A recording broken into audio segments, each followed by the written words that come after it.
Assalamualaikum warahmatullahi wabarakatuh. Selamat pagi, salam sejahtera bagi kita semua. Halo teman-teman, perkenalkan nama saya Nova Maulida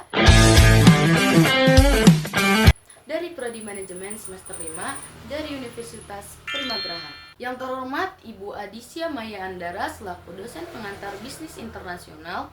Baik, pada kesempatan kali ini saya akan membahas dua materi di mata kuliah pengantar bisnis internasional. Materi yang pertama ada teori investasi asing (FDI) dan yang kedua manajemen pemasaran dalam Binter.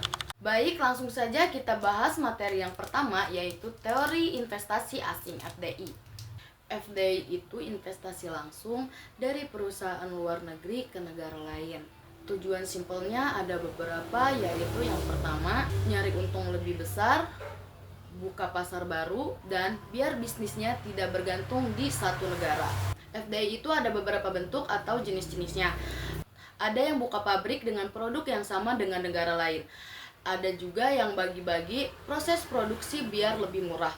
Selain itu, ada beberapa perusahaan yang masuk ke bidang usaha baru. Ada yang bangun usaha dari nol, dan ada juga yang langsung beli atau gabung sama perusahaan lokal. Teori FDI, kenapa sih investor mau investasi? Karena investor biasanya masuk ke negara yang bisa ngasih keuntungan yang lebih besar. Selain itu, mereka juga nyebar investasi ke beberapa negara supaya kalau satu negara lagi ada masalah, bisnisnya tetap aman. Ukuran pasar juga penting. Negara dengan ekonomi besar dan stabil jelas lebih menarik buat investor. Selanjutnya ada model yang mendukung FDI. Aliran investasi biasanya dipengaruhi oleh seberapa besar pasar suatu negara dan seberapa dekat hubungan ekonominya. FDI juga bisa dianggap pendorong pertumbuhan ekonomi, apalagi di negara yang lagi berkembang, karena membawa modal dan teknologi baru.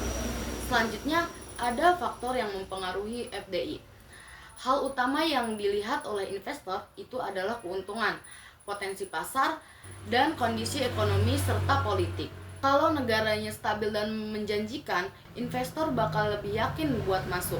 Selanjutnya ada tujuan dan manfaat FDI. Buat perusahaan, FDI bikin merasa lebih dekat sama konsumen dan biaya produksi bisa ditekan.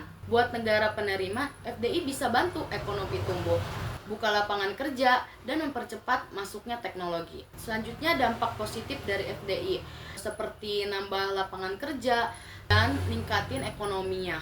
Tapi ada juga sisi negatifnya, misalnya keuntungan sama modal asing dan keuntungan yang dibawa ke luar negeri. Kita lanjut ke materi yang kedua, yaitu manajemen pemasaran dalam Binter.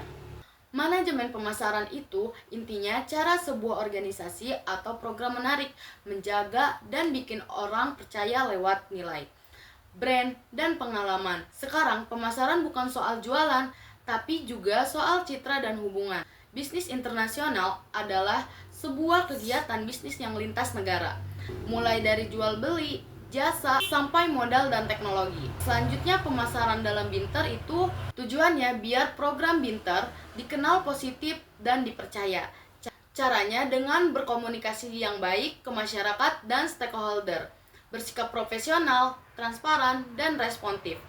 Media dan kegiatan pemasarannya, pemasaran dilakukan lewat media sosial, website, dan kerjasama dengan media. Selain itu juga lewat kegiatan edukasi, sosialisasi, kunjungan, dan program sosial supaya makin dekat dengan masyarakat. Strategi pemasaran Binter fokus pada branding yang kuat, komunikasi yang tepat sasaran, kerjasama dengan berbagai pihak, dan evaluasi rutin supaya strateginya tetap efektif.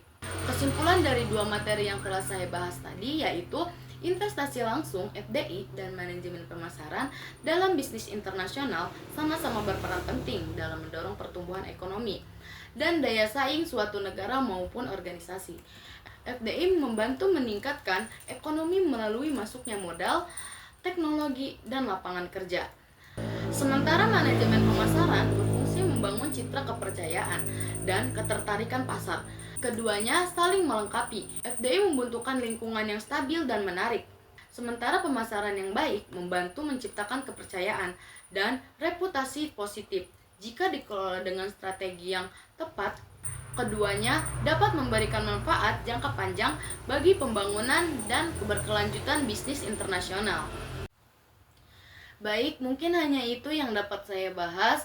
Kurang dan lebihnya mohon maaf. Jikalau ada kata-kata yang salah, mohon dimaklumi. Assalamualaikum warahmatullahi wabarakatuh.